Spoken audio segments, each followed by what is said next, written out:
Bonjour et bienvenue au Théâtre National de la Presse. Welcome to the National Press Theatre. I'm Elizabeth Thompson with CBC News.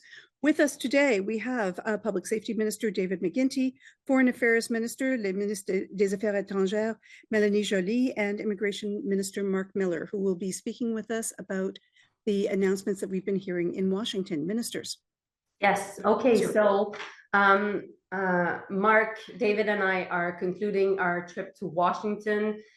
We had several important meetings, including with the Secretary of State, Marco Rubio, with Tom Homan, the border czar to President Trump, and also several key senators on the Hill. We continue to believe that we have a very strong case when it comes to first our border and second also to our trade relations. Of course, like you, we heard the comments of President Trump today regarding tariffs. We have yet seen any form of clear decision-making and as well as any form of specific details coming from the White House regarding these comments. We're engaging still with many key decision makers because we believe that we need to lay down the groundwork, not only on preventing tariffs, but of course on making sure that should there be a response, we will be ready day one. And also we will be working, making sure that we have strong allies within Congress. And so this is the work that I've been doing for now more than 2 months. This is the work also that we've been doing also together this week. So looking forward to answer your questions, and Marc and David will be available. Je vais juste répondre en français, faire une petite introduction en français. Donc, on vient tout juste de terminer notre séjour à Washington.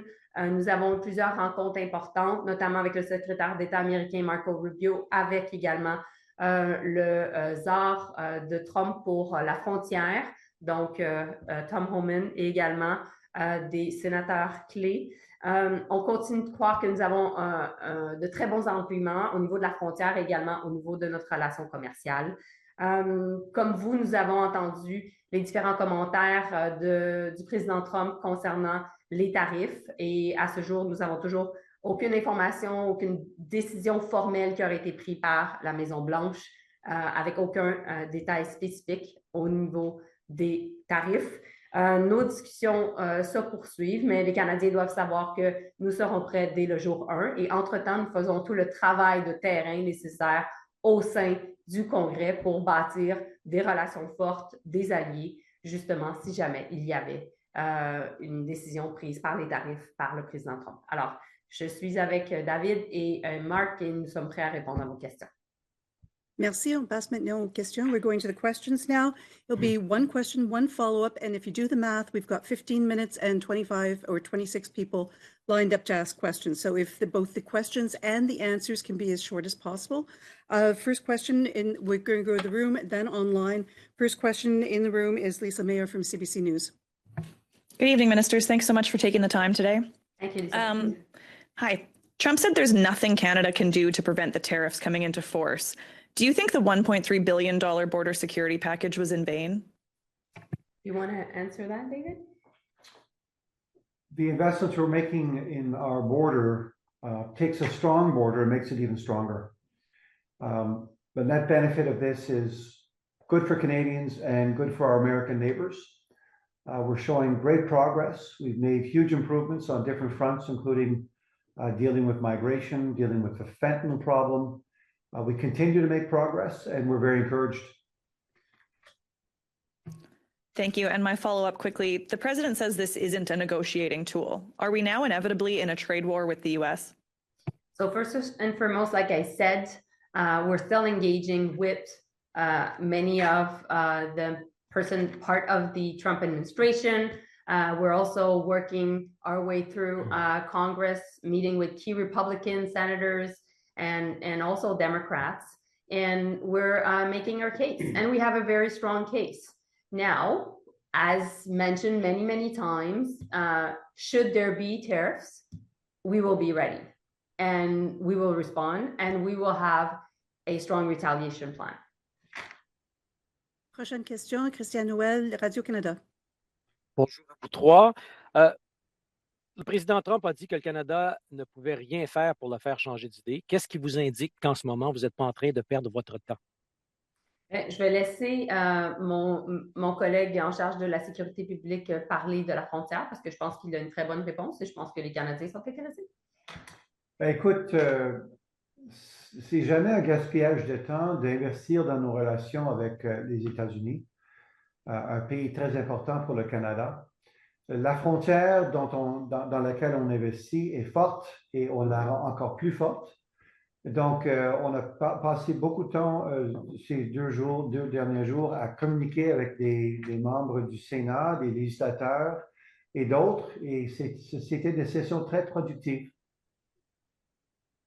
En suivi, quel est votre niveau de confiance de réussir à obtenir des concessions moyen, faible, élevé?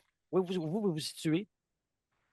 Bon, notre objectif aujourd'hui, c'est pas de tomber dans quelconque spéculation. Notre objectif est de faire en sorte que les Canadiens sachent que nous sommes à travailler à prévenir les tarifs et en même temps à travailler pour justement être prêts si jamais il y avait des tarifs qui sont imposés. Puis je pense que le monde au pays s'attend à ce qu'on fasse ça. Entre-temps, ce que je vois, basé sur les conversations que j'ai eues, mais aussi on échangeait un peu nos expériences aujourd'hui, puis je pense qu'il y a un consensus sur le fait que les gens que l'on rencontre, surtout les sénateurs au sein du Congrès, de plus en plus sont au courant du fait que les tarifs pourraient avoir des impacts négatifs sur l'économie américaine, sur les emplois américains. Et donc, ça démontre que le fait qu'on a travaillé depuis maintenant 2 mois à rencontrer des décideurs clés à Washington et un peu à travers le pays, aux États-Unis, mais ça porte fruit. Donc, on va continuer à faire ce travail-là parce qu'ultimement, on sait qu'on est capable de créer cette coalition d'intérêts-là. Next question, Tana McCharles, Toronto Star. Thanks, ministers. So I wonder if you could then interpret for us how the Canadian government interpreted Mr. Trump's remarks today. Did you see a hardening or a softening of his resolve? Did you attribute the staggered delayed tariff on oil to anything in particular? Can you just interpret how you read his remarks? Well, I must say, Tonda, and I mentioned that in my opening remarks, we have yet seen any formal decision-making done by President Trump, nor any specific details. And what we know and what we can make sure that we abide by is the first executive order of January 20th, relating to the fact that there was a process studying the trade relationship between Canada and the US, and of course, Mexico and the US, and that the president was asking federal agencies to do that study for April 1st. We're participating in that study. Meanwhile, what we also knew is that there was a declaration, a tweet that President Trump made regarding fentanyl and the security of the northern border. We did the work. David and Marc are here to make sure that people around the Hill in Washington are aware, and we had a meeting with Tom Homan, the Borders Are, where we exchange information. And so in that sense, we think that it is important work that we're doing. And we think that we're laying down the strong foundation at the beginning of the mandate of President Trump, because we know that there's a level of unpredictability that is linked to his administration. And by laying down the groundwork, now we will be able to build for the next 4 years. And Chrystia Freeland today said that she would like Canada should put 100% tariffs on Tesla vehicles owned by Elon Musk and all US alcohol imports.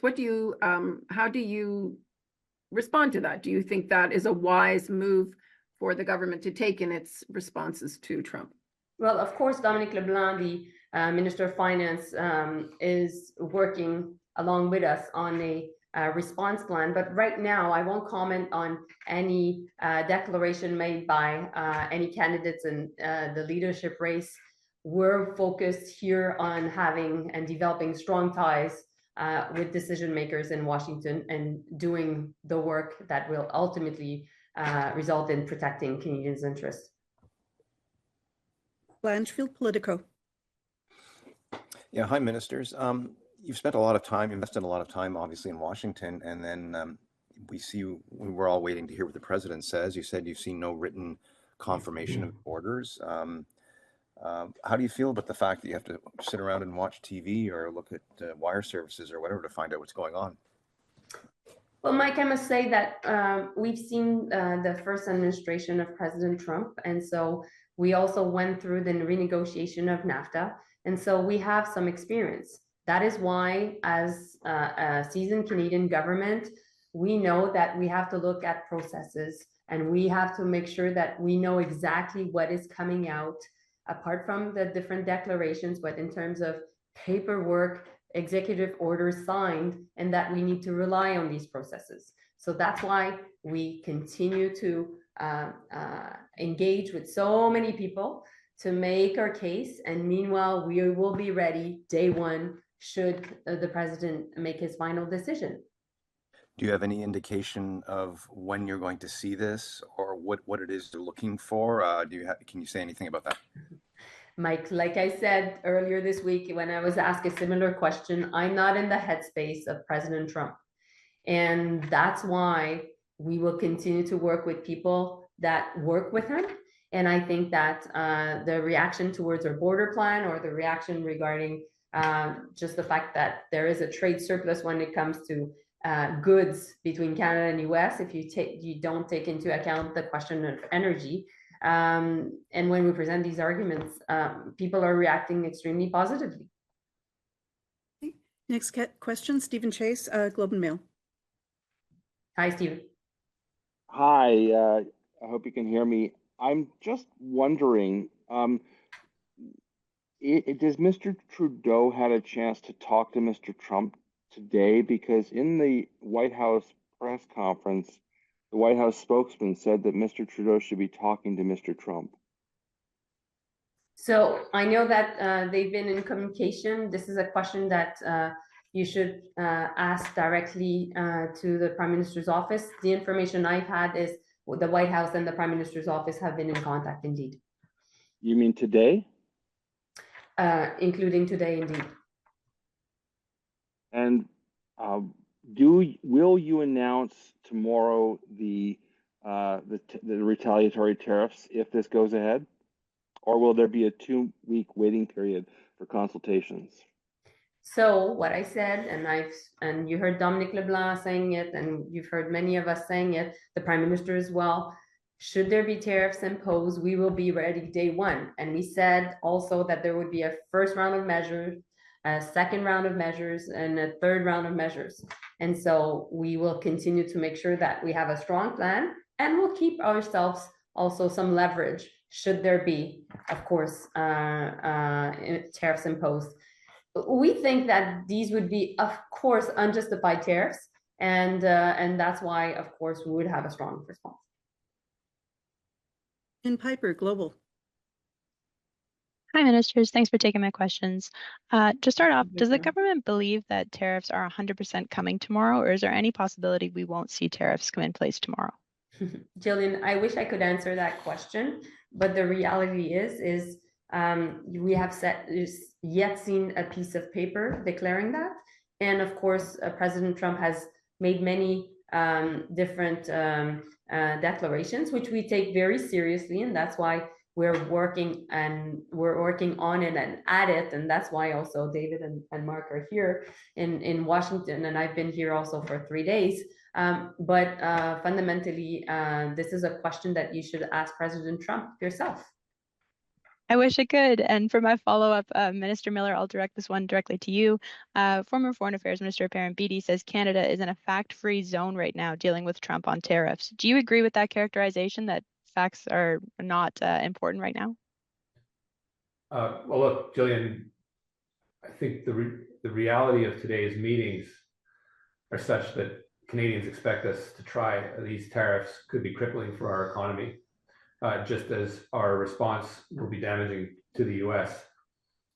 The U.S. has mentioned its concern with the border security, fentanyl, the immigration system. And so for Canadians, as frustrating as it can be seen that these things may be seen to be done in vain, we absolutely have to try. And I understand the sentiment that people feel that this might be useless. I think it isn't. The border, regardless of tariffs, is very important to our national security on both sides of the border. The US, and we've made this quite clear, over the last 10 years has been a net exporter of asylum seekers to Canada. Doesn't mean that we don't have our own challenges on our side. And if we want to make sure our southern border is properly secured, we need to work with the US, because there's 400,000 people that travel and transit across every day. Part of that makes our presence here important, because we have to communicate that to the US, a country that is very focused on the Mexico border. But we also have to make clear that we have our interests to protect, and that we're willing to work with the US on what they see as some of the frustrations with our immigration system. And I've spent the last 18 months making sure that our immigration system is sustainable and is one that we can be proud of, while tightening some screws that we've had to do through a number of policy adjustments, including reimposition of visa on Mexico, changing some policies, making the system more rigorous. That is bearing fruit, but we have to prosecute that case with some folks that are threatening a tariff. So facts or fact-free, we certainly have to communicate reality to Americans and to President Trump and his administration. Okay, we have two people left on the list at the moment. Prochaine question, Mélanie Marquis, La Presse. Merci. L'intention de M. Trump d'imposer des tarifs de 10% au lieu de 25% au pétrole, au gaz naturel, est-ce que c'est le fruit d'un compromis, dans le sens où est-ce que c'est quelque chose que vous avez négocié avec lui? Non, nous avons négocié aucune forme de tarif. Absolument pas. OK. Puis, la porte-parole, un peu plus tôt, de la Maison-Blanche, Caroline Leavitt, disait que c'était à partir de demain que les tarifs entraient en vigueur. Là, on est le 31, 18h29. Comment est-ce que les entreprises et les citoyens peuvent réconcilier la version qu'on vous entend dire puis la version de la Maison-Blanche? Mais en fait, le gouvernement canadien a réagi à ce que le président va faire concrètement, au-delà de ses déclarations. Lorsqu'il signe un décret, lorsqu'il prend action, qu'il prend une décision concrète, à ce moment-là, on peut réagir. Pour l'instant, on entend beaucoup de paroles, mais il n'y a pas eu d'action. Mais ça ne veut pas dire qu'on ne le prend pas au sérieux. Et donc, puisqu'on le prend au sérieux, on parle à son entourage, on parle aussi des preneurs de décisions très, très, très importants, influents, pour faire en sorte de présenter nos arguments, mais expliquer à quel point les Américains vont souffrir des tarifs qui seraient imposés par le président Trump sur le Canada. Pourquoi? Parce que nécessairement, le Canada, nous, on va répondre, et on va répondre de façon féroce. Alors, on va être prêt le jour 1. Et entre-temps, ce que je dirais aux entreprises et à monsieur, madame, tout le monde qui nous regarde, c'est que c'est le temps de se tenir haut et fort ensemble. Question, Stephanie Taylor, National Post. Hi, Ministers. Thanks for your time. Thank you. At this point, do you believe this issue of 25% tariffs is actually about border concerns, migration, and fentanyl? So we were asked a bit that question. You answered it, Marc. We don't believe it is, Stephanie. We need to convince the Americans that it isn't. And so that's part of the reason we're here. We went into these meetings with no guarantees, and we certainly can't guarantee that to Canadians tonight. But I think Canadians would want us to make that effort. We know the challenges that we face with our southern border, with the US's northern border. It is a concern. We need to hear them out. But we also have to make it clear to the Americans that we have our challenges with the way they are working the border, and making sure that our case is being heard quite clearly from them.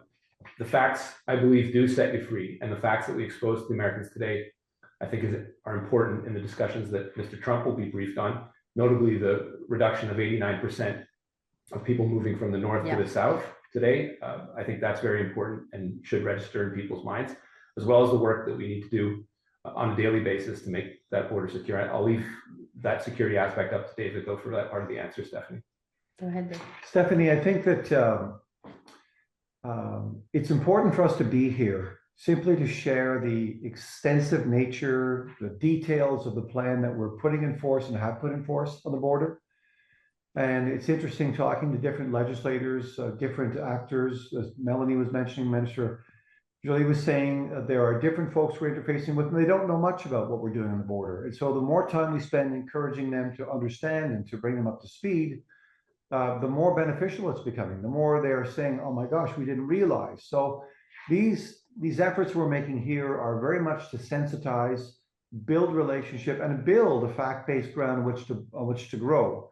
And so we think the last several days have been very successful in that regard. Yeah, indeed. I suppose for my follow-up, what is your understanding of what President Trump will in fact be briefed on? I understand you've spoken to Mr. Homan today, Mr. Rubio. What exactly is your understanding, or what's your sense of how much that you've communicated will actually be relayed to the president himself? Well, we've presented definitely a lot of information to Tom Homan. I've had the chance with the Secretary of State to talk about a border plan, to exchange more information, to explain that less than 1% of the fentanyl that is coming into the US comes from Canada, less than 1% of illegal migrants that are coming into the US are coming from Canada, that are on our side. Also, we have a fentanyl crisis, and we want to save lives together. And this is a common interest that we work together on this. And I think we got some positive feedback from different meetings we had. So I think it is worth it. I think that the president has had information in the past regarding our border plan. We'll be receiving more information based on all the meetings we've had, all of us. Thank you very much. Merci beaucoup. And for the record, you managed to answer all of the questions that were waiting in almost record time. Thank you. Perfect. Thank you. Thank you, everybody. Thank you. Thanks, Sam. Bye.